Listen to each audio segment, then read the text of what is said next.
Well, hi guys, welcome back to Linda's Pantry, and today I am making cinnamon rolls. So I was gonna make them in the Treager for you. It is a horrible, windy, nasty day out there. It's raining, it's blowing my fence down. There's all kinds of things going on, and I'm just gonna stay tucked in. We're gonna do them in the oven first. If you want to see me make them from start to finish in the Treager, let me know in the comment section below. So I already started this process yesterday. This is a pre-ferment. My mom and my grandmother called it either a poolish or a sponge. I tend to call it a sponge, and because it looks like a sponge. And so you use very little yeast, a little bit of sugar, and I don't measure everything out in grams or anything like that. I do it exactly how I was taught when my mom and my grandma taught me. That's how I do it. So, but I will bring you in and let you know what you need to look for. It's pretty simple. Bread is very forgiving. I know that we all like to think that baking is something that you have to be absolutely precise with. And some things maybe that's true, but I don't believe so in this recipe. So I'm doing kind of a sweet dough, and you could use this pre-ferment for pizza dough. And it was really up in the air. Was I gonna do pizza? Was I gonna do jalapeno cheddar bread? Or was I gonna do cinnamon rolls? Well, it's just still, winter. I haven't made cinnamon rolls in a couple of years, and I can share these. So it's a simple recipe. You're gonna add in this pre-ferment is a cup of all-purpose flour, only a teaspoon of yeast, a tablespoon of sugar, and water, and about a cup of water. And you make that up. It's like a sticky, nothing that's gonna come together, just sticky mass that's not liquid, but yet not a dough. Okay, does that make sense? Let me bring you in so you can see exactly what the sponge looks like. If the sponge becomes runny again, you've let it go too long. These can be 12 hours is perfect. But what the benefit of this is too, especially with bread making, when you do a pre-ferment, your bread will stay fresh longer. So instead of just making the bread, if we take the time to do a pre-ferment, and you can actually pull some of this out and save it just like a starter if you want. My mom used to do that a lot, but I'm not going to. I'm going to use it all, and if I want to make bread tomorrow or the next day, I can do a pre-ferment later on this afternoon and get it in the fridge. So that's what I did. I did the pre-ferment, and then I put it in the refrigerator overnight, and it's the next mid-morning, and now we're going to make cinnamon rolls. So come on in. Okay, as you can you see all the bubbles and activity in there? And that was about half that mass last night or yesterday afternoon. And I want to show you how it's just this, it's like a sponge. It should deflate and come together as one cohesive unit, which it is. See how it's coming together? Perfectly. If this turned to liquid at all, you have gone, it's sat too long. Does that make sense? So this came out perfect. I'm gonna get my flour in this bowl, and we're gonna transfer it over. So this recipe, flour and sugar, this recipe calls for some sugar as well. So I'm gonna get my modular mates open and get my dough here, or my flour. So that has a cup of flour, so I'm gonna put 2 cups of flour in here and a good 3/4 of a cup of sugar, and we're gonna get that mixed up. And let me get this. And you could use a mixer, a stand mixer. I'm not going to. I thought about getting the Bosch mixer out, but I really enjoy doing bread.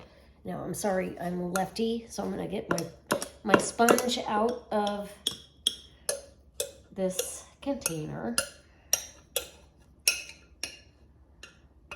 And if I do this for you again and we do it on the Treager, or if you want to see a pizza done with a pre-ferment, leave me a comment in the comment section and I will we'll go from there. So you're really just going to fold it in, and this Danish hook is perfect for this. You're just going to keep folding and working the flour in to your sponge or your pre-ferment, whatever you want to call it. I'll leave that out. And then we're going to have to let this rise, which is fine. So this is part of the kneading process. I love this because it gives it a little bit of a fermented flavor as well. So it's really good with pizzas and bread, and I just love it. And then, so we're gonna get this worked in, and as soon as I've got most of this flour worked in, then I'll turn it out and knead it a little bit more. You wanna get it to the spot where you know you've got a dough ball that feels like really good bread dough ball. Does that make sense? If you're a beginner bread maker, then maybe, you know, follow a bread maker's recipe. I just feel like they're really, I don't do anything in grams. I'm not gonna weigh everything out. I'm gonna make bread. I don't believe our forefathers and pioneer women measured stuff out in grams. They measured out by feel, and that's what I'm doing. So when your dough ball comes together and you feel like you've got a nice elastic dough ball, you've put in enough flour.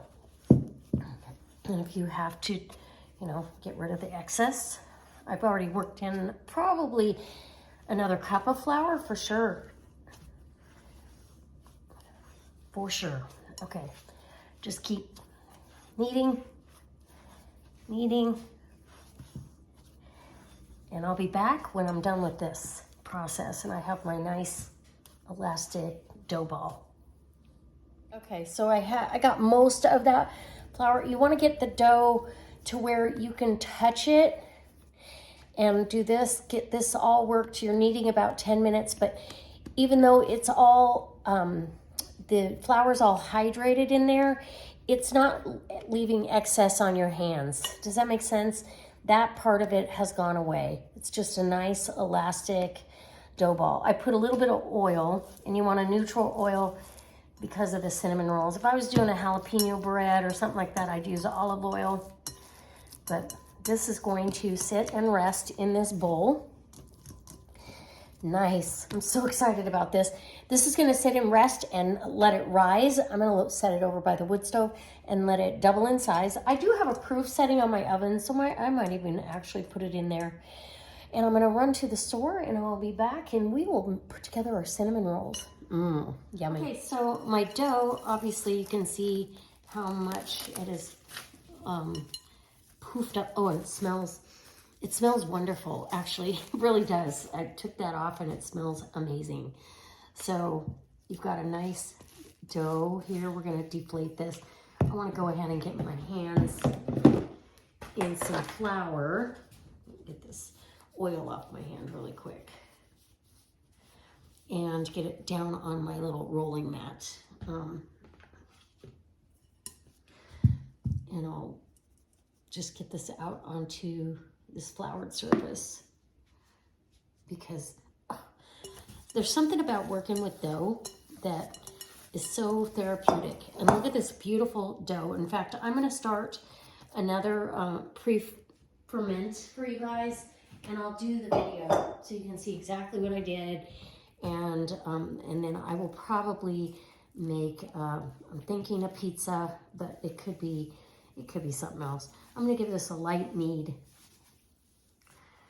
And then I've got to get this out, stretched out. So I'm going to have to let the gluten kind of relax now that I've woke it up again, right?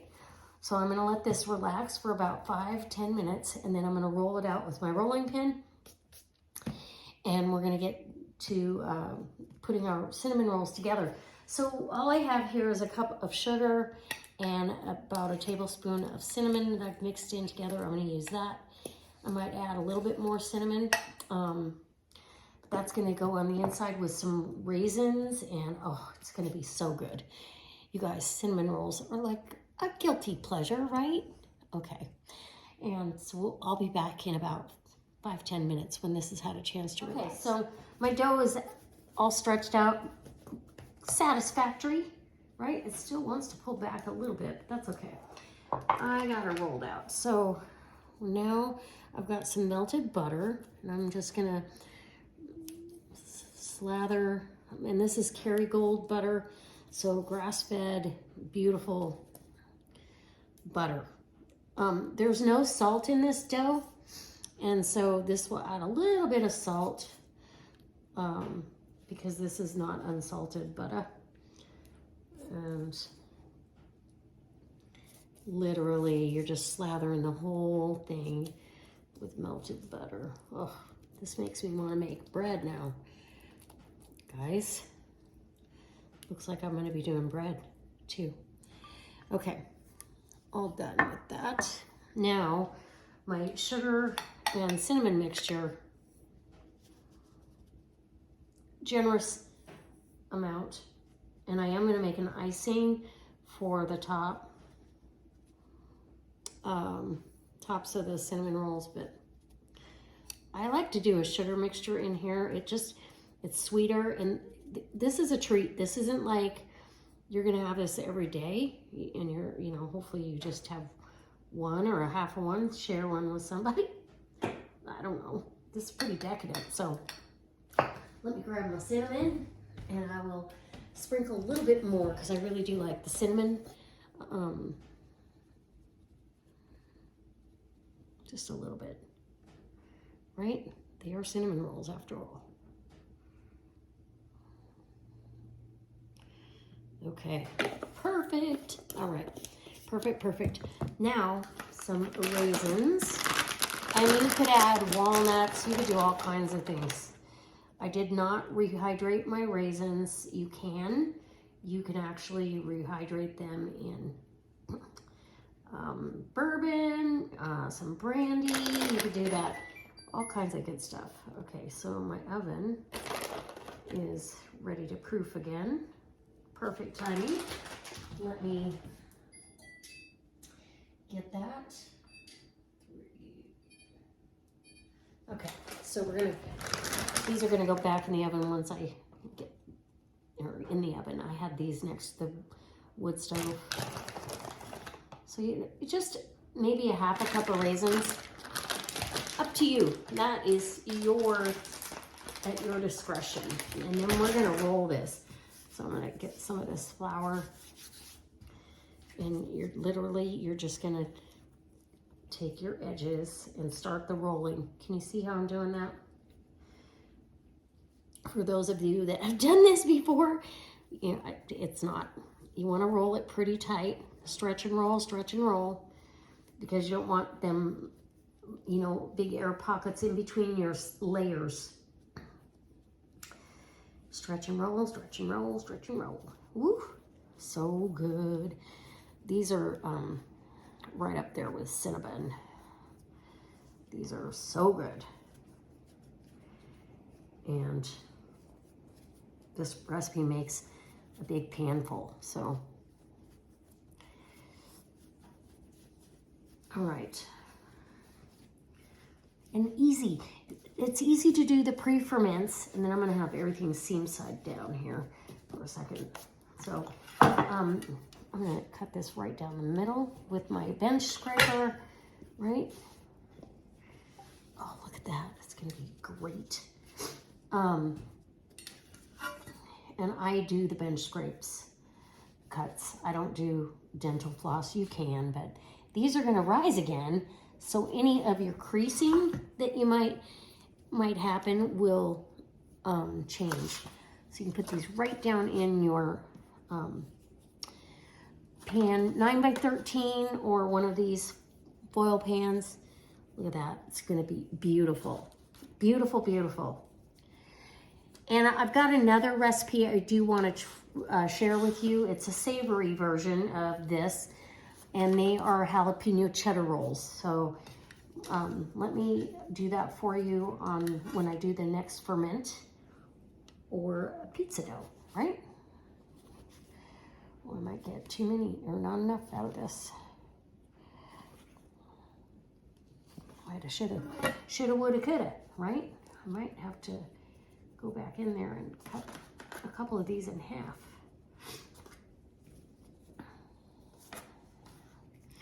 Because I didn't, yeah, I may have to do that. Okay, we're gonna cut these, a couple of these down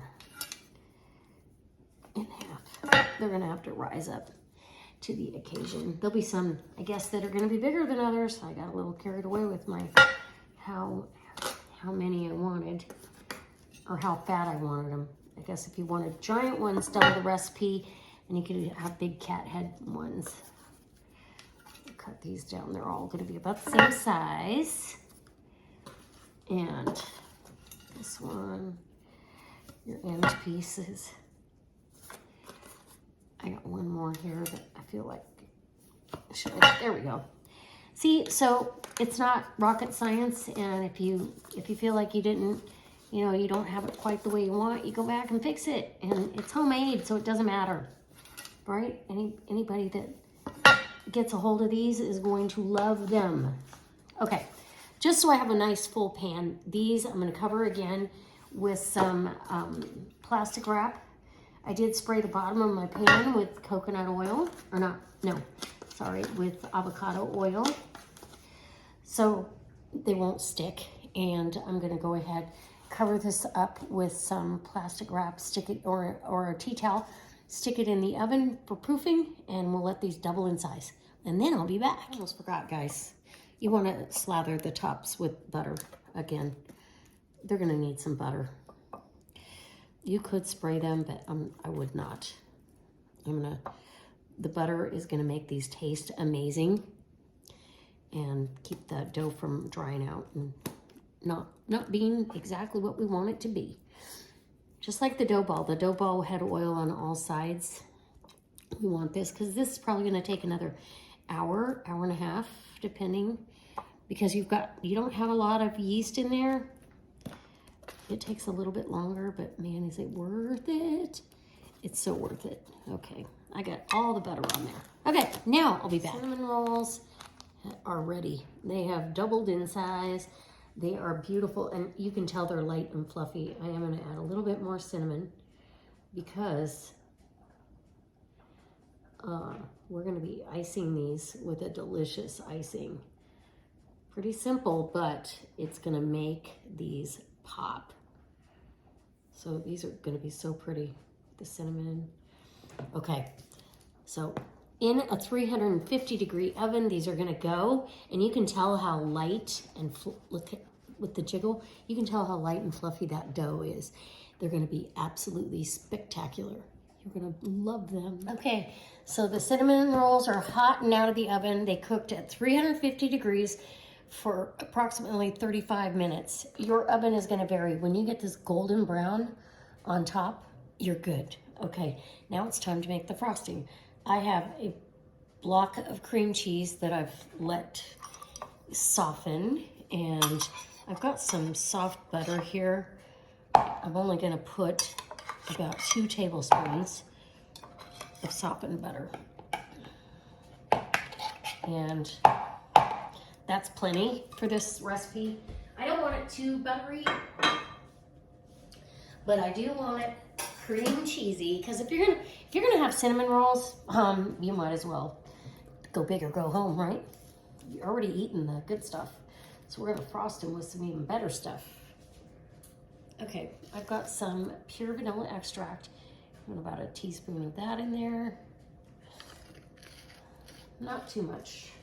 And now confectioner's sugar or icing sugar, powdered sugar.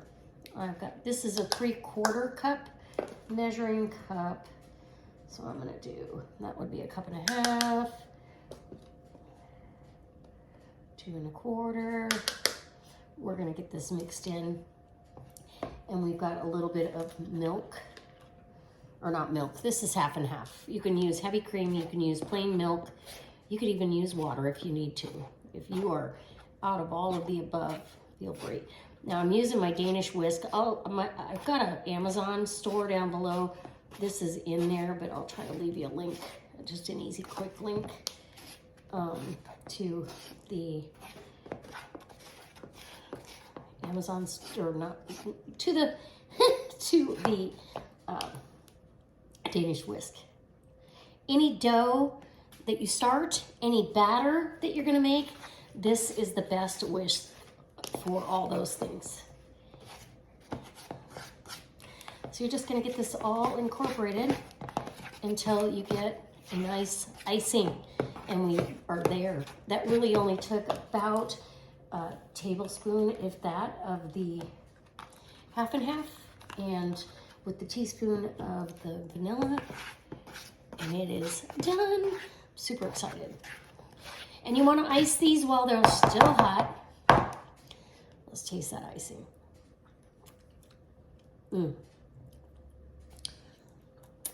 Oh yeah, it's buttery. It's almost like a buttercream, but it has that cream cheese tang to it, which I really love. And I know all of you love it too. So if you don't, you can just do a very simple milk, vanilla, and confectioner sugar. I've got to refill my container. So I'm going to go ahead and ice these. If there's any extra icing left, save that for topping a cookie or something else that you have that you want to top. But we're probably going to use most of it. And we're going to distribute equally. Oh, we're using all of it, trust me.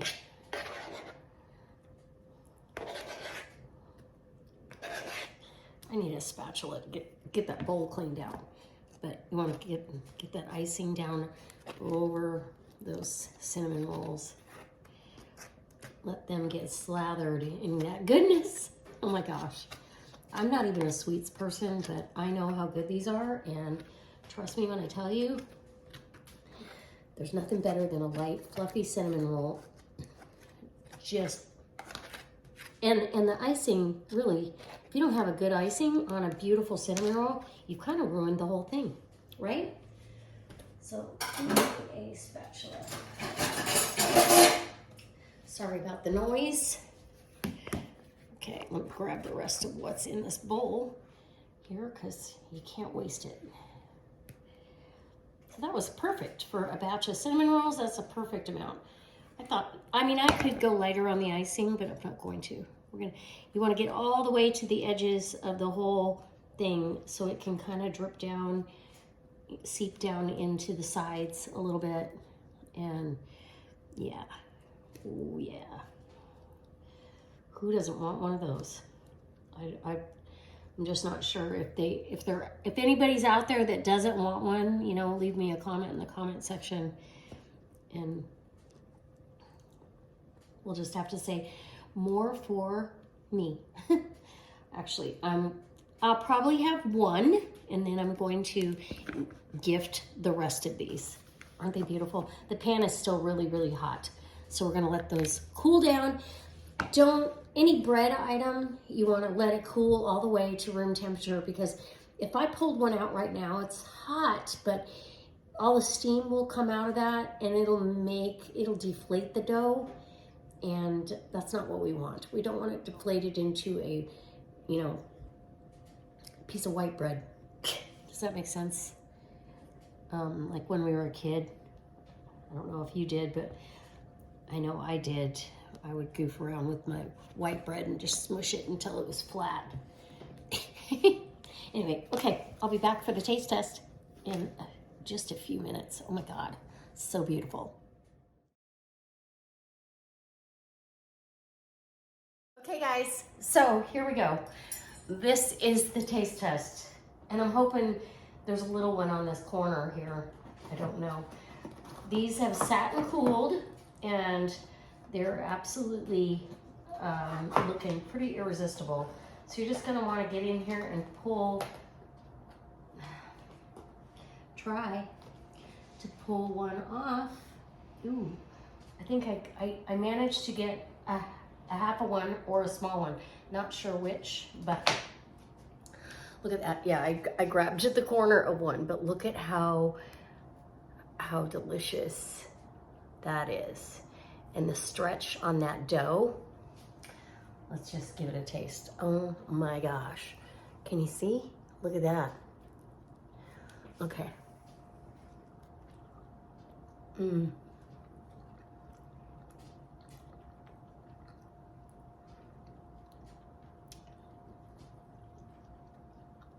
Mm.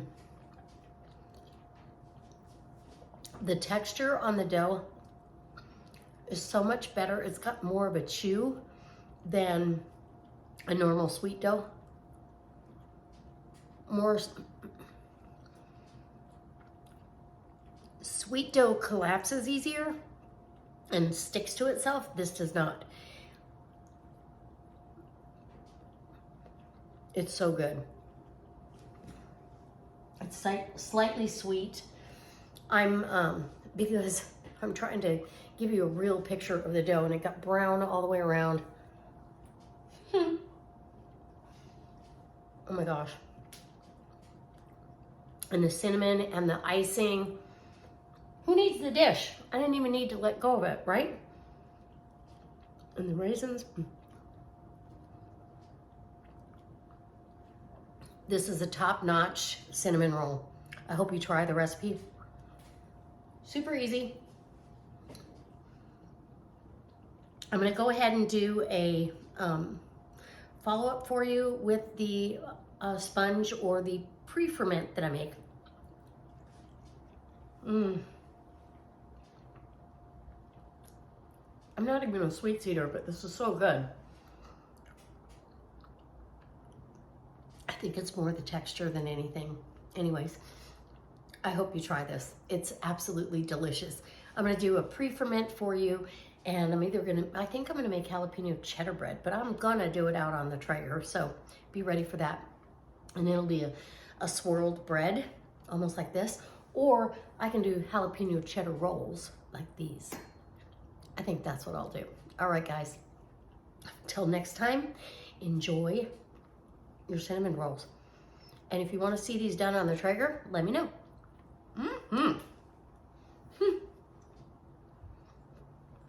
So good.